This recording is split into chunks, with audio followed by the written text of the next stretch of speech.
আচ্ছা, বাংলার ইতিহাসে এমন কিছু চরিত্র আছে যাদের নাম শুনলেই না কেমন যেন ভয় আর রোমাঞ্চ দুটোই একসাথে হয়। যেমন ধরুন রঘু ডাকাত, বিশে ডাকাত, আবার অন্যদিকে ভবা পাগলার গান। এই ডাকাতদের কিংবদন্তিগুলো কিন্তু আমাদের সংস্কৃতির সাথে একেবারে জড়িয়ে আছে। কিন্তু প্রশ্ন হলো, লোককথার এই নায়কদের আড়ালে আসল সত্যিটা ঠিক কি? চলুন এই বিশ্লেষণে আমরা সেই রহস্যের গভীরে ডুব দিই। ১৯ শতকের এক পুলিশ অফিসার গিরিশচন্দ্র বসুর এই কথাটা শুনলে সেই সময়ের আতঙ্কটা যেন জীবন্ত হয়ে ওঠে। একবার ভাবুন তো, সারা জীবনের জমানো সব টাকা পয়সা সবকিছু এক রাতের অন্ধকারে শেষ হয়ে যেতে পারত। আর শুধু তো জিনিসপত্র নয়, বাড়ির লোকের জীবনও সুতোর ওপর ঝুলত। ডাকাতি তখন বাংলার গ্রামে গ্রামে একটা ভয়াবহ সত্যি ছিল। তো আমাদের মনে স্বাভাবিকভাবেই প্রশ্ন জাগে, এই যে ডাকাতদের নিয়ে এত গল্প এত কথা, তার অতটা সত্যি আর কতটা শুধুই কল্পনা? ওরা কি সত্যি গরিবের বন্ধু ছিল, নাকি আসলে ছিল নৃশংস দস্যু? চলুন আমরা একসঙ্গে ইতিহাস আর লোককথার এই জটিল ধাঁধার গভীরে প্রবেশ করি। তাহলে প্রথমেই দেখা যাক কিংবদন্তি আর বাস্তবের এই লড়াইটা। মানে একদিকে আছে আমাদের মুখে মুখে ফেরা গল্প, আর অন্যদিকে আছে ইতিহাসের কঠিন শুকনো প্রমাণ। বঙ্কিমচন্দ্র চট্টোপাধ্যায়ের দেবী চৌধুরানীর কথা তো মনে আছে, তাই না?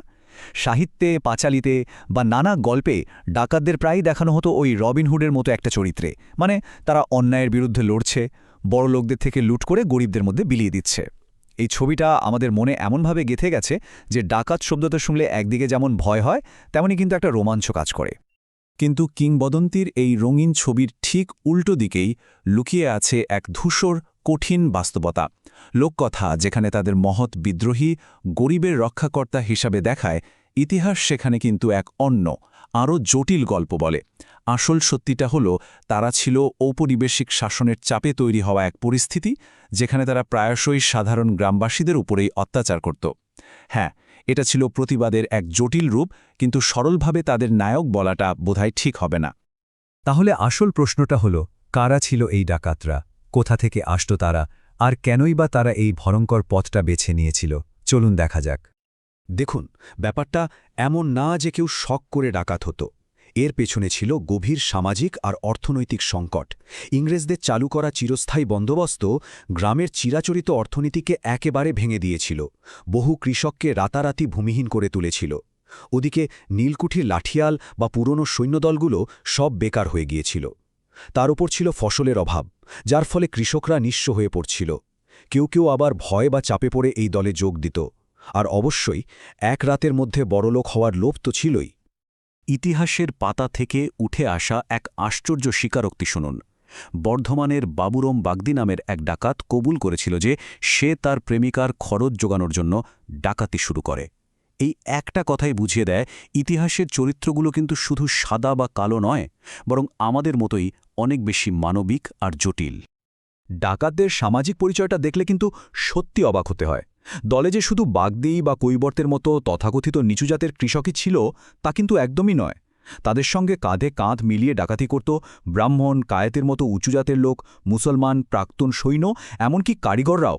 মানে এটা কোনো একটি নির্দিষ্ট গোষ্ঠীর অপরাধ ছিল না, বরং এটা প্রমাণ করে যে ঔপনিবেশিক শাসনের চাপটা সমাজের সব স্তরেই কেমন ফাটল ধরিয়েছিল। শ্রীমন্ত ঘোষ নামে এক সাজাপ্রাপ্ত ডাকাতের এই কথাটা একবার ভাবুন তো। সে বলেছিল, জমিদারদের যদি দেশ থেকে তাড়িয়ে দেওয়া হয়, তাহলে ডাকাতি আর চুরি বন্ধ হয়ে যাবে। এই একটা কথাই চোখে আঙুল দিয়ে দেখিয়ে দেয় যে তখনকার সমাজটা ঠিক কতটা দুর্নীতিগ্রস্ত ছিল। জমিদার, মহাজন, এমনকি পুলিশ, অনেকেই এই ডাকাতির সঙ্গে সরাসরি বা লুকিয়ে জড়িয়ে থেকে নিজেদের আখের গোছাত। বেশ, এবার আসা যাক ডাকাতদের জীবনের সবচেয়ে রহস্যময় আর আকর্ষণীয় দিকটায়, তাদের কালীপূজা এবং অদ্ভুত সব লোকাচারে। প্রত্যেকটা ডাকাতির আগে একটা নির্দিষ্ট নিয়ম মেনে প্রস্তুতি নেওয়া হতো। প্রথমে সবাই একটা গোপন জায়গায় জড়ো হতো, তারপর শক্তির দেবী কালীর পুজো করত।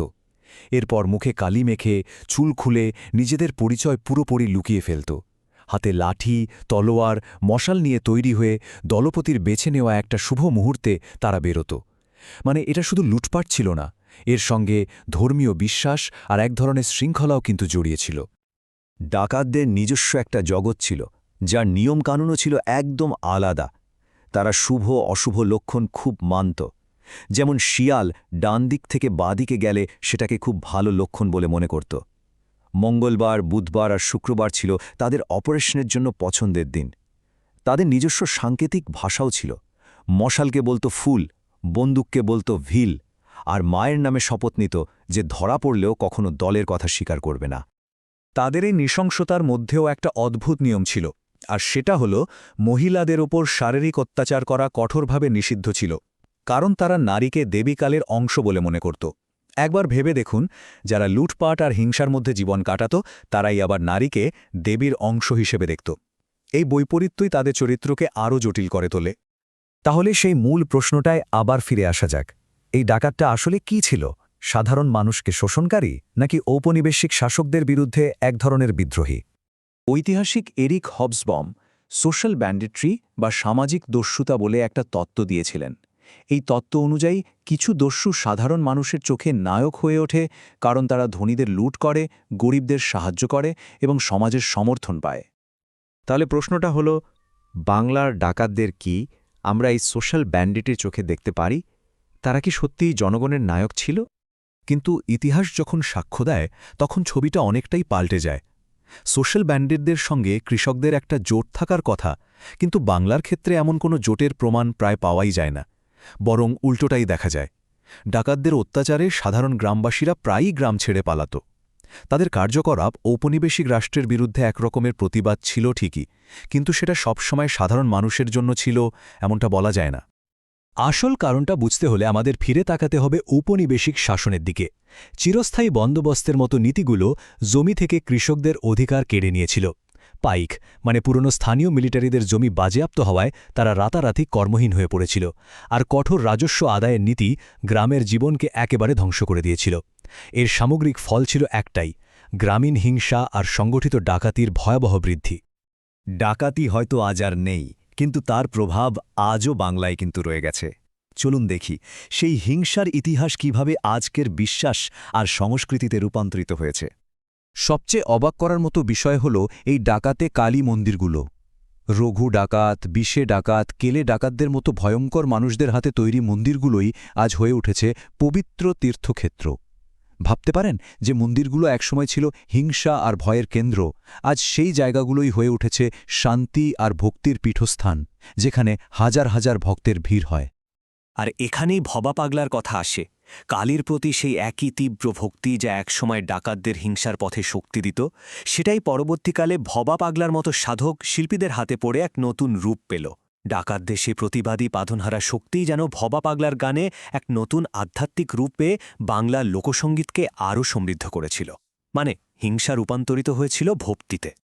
শেষ করার আগে এই সংখ্যাটা একবার দেখুন, ৫২৪। ১৮৫১ সালে মাত্র একটা বছরে এতগুলো ডাকাতির ঘটনা সরকারি খাতায় নথিভুক্ত হয়েছিল।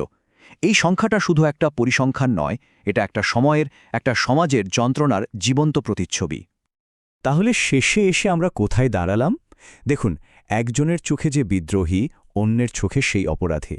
বাংলার ডাকাতদের নিয়ে ইতিহাস আর লোককথার এই দ্বন্দ্বে সত্যিরা হয়তো কোনো একটা দিকে নয়, বরং এই দুয়ের মাঝখানের ধূসর এলাকাতেই লুকিয়ে আছে। আর সেই সত্যিটা খুঁজে বের করার ভার বোধহয় আমাদের সবার।